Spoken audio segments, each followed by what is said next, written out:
9 मई के हवाले से निगरान हुकूमत की रिपोर्ट में कहा गया कि काबीना कमेटी को फराहम करदा शवाहिद को देखकर मालूम होता है कि फौजी तनसीबात पर पुरतशद्दुद हमलों की मनसूबाबंदी में इमरान खान ने भरपूर किरदार अदा किया था। रिपोर्ट में दावा किया गया कि कमेटी को दिखाए गए शवाहिद के मुताबिक हमलों की मनसूबाबंदी में पार्टी के कई रहनुमा शामिल थे। इससे मजीद पता चलता है कि इमरान खान ने मनसूबाबंदी में बढ़ चढ़ कर हिस्सा लिया। रिपोर्ट में ये भी इंकशाफ किया गया कि अब तक की गई तहकीकात के मुताबिक 34 अफराद ऐसे थे जो सड़कों पर पुरतशद्दुद कार्रवाइयों के मास्टरमाइंड थे। पुरतशद्दुद वाकयात और बर्बादी फैलाने की मनसूबाबंदी में फाल किरदार अदा किया। 52 अफराद ने मुफस्सिल मनसूबाबंदी में किरदार अदा किया और 185 ने इस प्लानिंग पर अमल किया।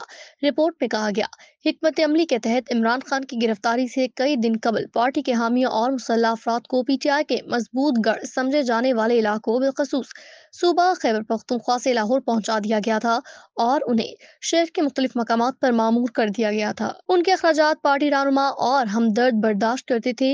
उन लोगों को पहले मरहले में इमरान खान की गिरफ्तारी के खिलाफ मज़ामत और गिरफ्तारी की सूरत में आखिरी हरबे के तौर पर तशद्दुद और बर्बादी फैलाने की जिम्मेदारी दी गई। उन लोगों ने कई मौके पर इमरान खान की गिरफ्तारी के मौके पर कामयाबी के साथ पुलिस और कानून नाफिज करने वाले दीगर इदारों के साथ मज़ामत की।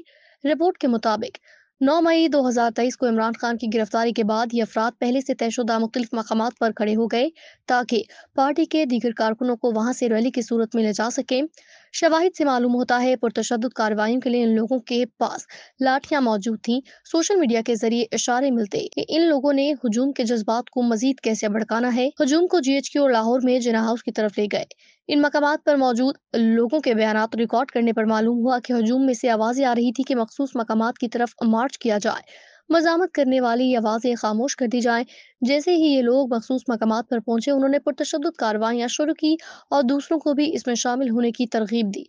रिपोर्ट के मुताबिक 9 मई के पुरतशद्दुद वाकयात के तज्जिये से मालूम होता है कि ये अफराद फौजी तंजीबात समेत मुख्तलिफ मकामात पर हमलों के लिए मोहतात हिकमत अमली पर अमल कर रहे थे। फोन कॉल्स के रिकॉर्ड की जांच पड़ताल से मालूम होता है ये फोन कॉल्स पीटीआई के बाज रहनुमाओं ने जिना हाउस पर हमलों के लिए फसादियों को की। एक दिन कबल ही इन रहनुमाओं ने फसादियों को मुतादिद फोन कॉल्स की थी। बाद में गिरफ्तार होने वाले कई मुजरिमों ने दौरान तफ्तीश एतराफ किया कि उन्हें तशद्दुद और तबाही फैलाने और कोर कमांडर लाहौर की रिहाइशगाह जैसे मखसूस अहदाफ पर हमला करने की हिदायत पीटीआई रहनुमाओं ने दी थी।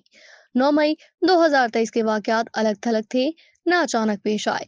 ये वाकयात इमरान खान की गिरफ्तारी की सूरत में पुरतशद्दुद स्ट्रीट पावर का मुजाहरा करने की मुनज़्ज़म हिकमत अमली का हिस्सा थे। शवाहिद से मालूम होता है कि जैसे जैसे इमरान खान की गिरफ्तारी का इम्कान बढ़ता गया, पार्टी की आदत ने उनकी गिरफ्तारी की सूरत में जवाबन फौजी तंजीबात पर हमलों, तशद्दुद और बर्बादी फैलाने के लिए हिकमत अमली मुरत्तिब की। इमरान खान तवील अरसे से हुकूमत से अपनी बेदखली का जिम्मेदार फौजी स्टैब्लिशमेंट को समझते रहे और उनके साथ वो मुज़ाकरात के लिए तैयार थे। इमरान खान ने कई मरतबा दीगर सियासी जमातों और उनके रहनुमाओं की तौहीन की। उनके साथ पार्लियामेंट में बैठने से भी मुसलसल इनकार किया। उन्होंने सियासी हल तलाश करने के लिए फौजी स्टैब्लिशमेंट के साथ बातचीत की ख्वाहिश भी जाहिर की। इमरान खान ने मुसल्लह अफवाज के आईनी किरदार का एहतराम करने से इनकार किया। आइन में लिखा है कि फौज गैर सियासी रहेगी। उन्होंने अपने आईनी मैंडेट की खिलाफवर्जी की ख्वाहिश जाहिर की कि फौज सियासत में फाल किरदार अदा करे। जब मुसल्लह अफवाज ने सियासत में शामिल होने से इनकार किया, इमरान खान और उनकी पार्टी ने ऐसा माहौल पैदा करने की कोशिश की जिससे फौज पर दबाव डाला गया कि वो इमरान खान के साथ मुज़ाकरात करे। मकामी और बैरूनी प्लेटफॉर्म्स और मीडिया के जरिए दबाव का ये सिलसिला जारी रखा गया। इमरान खान ने किसी भी मौके पर 9 मई के वाक़े की मजम्मत या तरदीद नहीं की, बल्कि अवाम और मुसल्लह अफवाज के दरमियान खलीज को वसी करने के लिए हकाइक को तोड़ मरोड़ कर पेश किया। इस सूरत हाल के पेश नज़र दिफाई तंसीबात पर हमला करके स्ट्रीट पावर का मुजाहरा करने की हिकमत अमली मुरत्तिब की गई। मकसद था कि अदम एतमाद की तहरीक का गुस्सा फौज पर निकालने के लिए पार्टी कारकुनों को मौका देना, साथ ही फौज को पीटीआई के साथ मुज़ाकरात के लिए दबाव में लाना था। ये हिकमत अमली एक सादा मफरूज़े पर मबनी थी कि गैर मुसल्लह मुजाहिरीन और फौज के दरमियान तसादुम से फौज मुखालिफ जज्बात पैदा होंगे। इस तरह अवाम और मुसल्लह अफवाज के दरमियान खलीज पैदा हो जाएगी। ऐसी खलीज फौज को सियासत में शामिल होने पर मजबूर कर देगी। शायद इमरान खान खुद को इस खलीज को खत्म करने की काबिलियत रखने वाला एक निजात दहिंदा समझने लग गए थे। रिपोर्ट के अख्ताम में लिखा, फराहम करदा मालूमात, दस्तावेजात और मवाद का जायजा लेने के बाद कमेटी की राय है कि 9 मई 2023 के वाकयात की जिम्मेदार सिर्फ पीटीआई की क़यादत है।